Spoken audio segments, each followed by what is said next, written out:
Big boss के बारे में जानना चाहेंगे, क्या कुछ आप बताना चाहेंगे? हाल ही में हमने देखा बहुत सारे अब तक के सभी कंटेस्टेंट्स के बहुत ही बैंड बजे हैं उनकी जर्नी रिलेटेड। क्या कुछ कहना चाहोगे, प्लीज़ बताइए। तो अब वो शो का कॉन्सेप्ट ही है कि जितने लोग आते हैं उन सब in a very light way, in a very fun manner सबकी बजाई जाती है थोड़ी, और सबसे थोड़ी अंदर की गॉसिप से निकलवाई जाती है। तो आई थिंक शो का सबसे फन पार्ट यही है कि किसी को भी हम कुछ भी बोल सकते हैं और वो भी उसको बहुत लाइट मैनर में लेते हैं। साथ ही क्या कुछ कहना चाहोगे, आपको गेम कैसा लग रहा है? क्योंकि बिग बॉस का जो गेम है सभी के रिव्यूज़ बहुत अलग अलग आ रहे हैं और रिसेंटली जो वीकेंड का वार हुआ है उसमें बहुत सारी खतरनाक जी जी। तो ऑनेस्टली मुझे इतना बिग बॉस जितना अमेजिंग होता है हमेशा और जितनी एक्सपेक्टेशंस होती हैं उतना अमेजिंग नहीं लग रहा है। बहुत सारी चीज़ें ऐसे लग रहा है कि कंटेस्टेंट ना स्टडी करके आए हैं पहले के सीजन्स, तो बहुत सारी सिमिलर चीज़ें करने की कोशिश कर रहे हैं, इस वजह से थोड़ा फेक लग रहा है वो सब। बट ये वीकेंड का वार तो बहुत ही सॉलिड था। मतलब सलमान जी ने बहुत बैंड बजाई लोगों की, जैसे प्रियंका की भी बहुत बोला गया उनको कि वो सबके मामले में टांग अड़ाती है। सुम्बुल की बहुत क्लास हुई। तो आई थिंक ये बहुत हैवी था सबके लिए लेना, even as a viewer I felt it was very heavy to take. तो I think show overall for me it's not one of my favourite seasons, but yeah it's going okay, like nothing great for me actually. फिर गौतम के लिए आप क्या कहना चाहोगे? Because हाल ही में जब हमने गौतम से बात की है, गौतम का कहना ये था कि मुझे इस शो में रहना चाहिए था लेकिन मेरे साथ पार्शलिटी हुई है, मुझे वोट ज़्यादा मिले। तो आपका क्या रिएक्शन? देखिए, जब भी गौतम डेंजर जोन में थे, एलिमिनेशन नॉमिनेटेड थे, तो उनके साथ आई थिंक सौंदर्या और शालीन और टीना नॉमिनेटेड थे। तो आई डोंट थिंक सो कि मैं उनसे मिली थी अपने शो पर, तो वो बहुत डिसबिलीफ में थे कि वो निकल गए हैं। And I think even I think Gautam shouldn't have gone. He was I think वो सौंदर्या से तो बेटर थे गेम में भी अपने। So even I think it's, मैं ये नहीं बोलूँगी गलत हुआ है, या वोट्स मुझे उनको ज़्यादा है कम, वो मुझे नहीं पता ऑफकोर्स। बट हाँ, उनको नहीं जाना चाहिए था according to me also, like this is not his time to leave the show. साथ ही सुम्बुल के रिसेंटली अभी हमने देखा है कि उनके डैड ने भी उनके लिए कुछ ना कुछ कहा है, जिस पर बहुत सारे रिएक्शन हो रहे हैं, बाकी कंटेस्टेंट्स के पेरेंट्स भी कर रहे हैं जी और जितने भी लोग जो एक्स बिग बॉस कंटेस्टेंट्स थे वो भी कहीं ना कहीं अपने व्यूज़ दे रहे हैं। जी। आपका क्या कहना है इस पर? देखिए, अभी ना it's a very sensitive topic right now कि बोला गया, उनको एक चीज़ बोली गई कि आप उनसे ऑब्सेस्ड हैं, और उनका ये कहना था कि ऐसा कुछ नहीं है मेरी तरफ से। तो I think one of the biggest factors is her age. I think this was not the right time for her to go for Big Boss. She is very young in life right now. उनको जाना नहीं चाहिए था।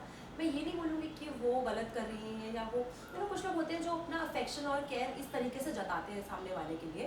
तो may be वो उनका अपना care और अफेक्शन दिखाने का तरीका है एज अ फ्रेंड। तो वो जो उसको, she is just 19, I think वो ऑब्सेस्ड ये बोलना, आई think it's not that right. Maybe she likes him in a way or other. As even I am such a person, if I have a guy friend, I'll be very affectionate towards him. So I can totally relate to that. Maybe it's just her way of showing affection. उनका तरीका है प्यार और affection जताने का। तो I think उसको obsession बोलना, I think it's not right. और यहाँ पे मैं शालीन को बोलना चाहूँगी कि आप बोल रहे हैं कि वो बच्ची है 20 साल की, तो आप तो 40 साल के बड़े आदमी हैं, आपको कैसे नहीं समझ आती चीज़ें? अगर ऐसा कुछ हो भी रहा था तो आप ऐसे नहीं बोल सकते। अच्छा, जब भी सुम्बुल जाने लगती है आगे, जब उनसे बात नहीं करती, तो ये ज़बरदस्ती घूम के उसके पास आते हैं, उनसे चिपकने, उनसे बात करने। क्यों? You are not dumb. तो Shaleen, just stop playing your games, it's not at all working and you are not at all looking nice, I think I would just say. Tina भी कम नहीं है। मैं भी देख रही थी, कल या परसों का एपिसोड था, या वो प्रोमोज में, जिसमें वो बोल रही है कि सुम्बुल ने मेरा स्टैंड नहीं लिया। क्यों भाई? Now she is maintaining her distance from all of you. तो आप अपना गेम खेलो ना, वो आपका स्टैंड क्यों ले? आप ही थे जिन्होंने इस चीज़ को इतना पोक कर करके सुम्बुल ऑब्सेस्ड है बनाया। So now just let her play her own game. वो आपके लिए स्टैंड क्यों ले? मुझे समझ नहीं आता। And even Sumbul, I would she now has to get back in the game. बहुत हो गया रोना धोना, ये forget it, this is not a daily show. You play your own game, छोड़ दो। आपकी दोस्ती किसी को नहीं समझ आती है, छोड़ दो ना। और आप, I don't think so she has any need to give clarifications कि हाँ नहीं, ये मेरा ऑब्सेशन नहीं है।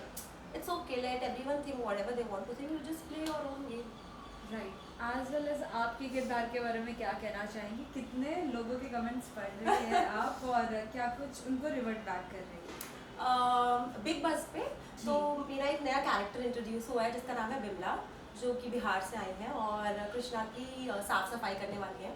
And she is amazing, I am in love with her. ऐसा पहली बारी मैंने कोई किरदार निभाया जिसमें मुझे एकदम वो भोजपुरी ऐसा लैंग्वेज में बात करना है।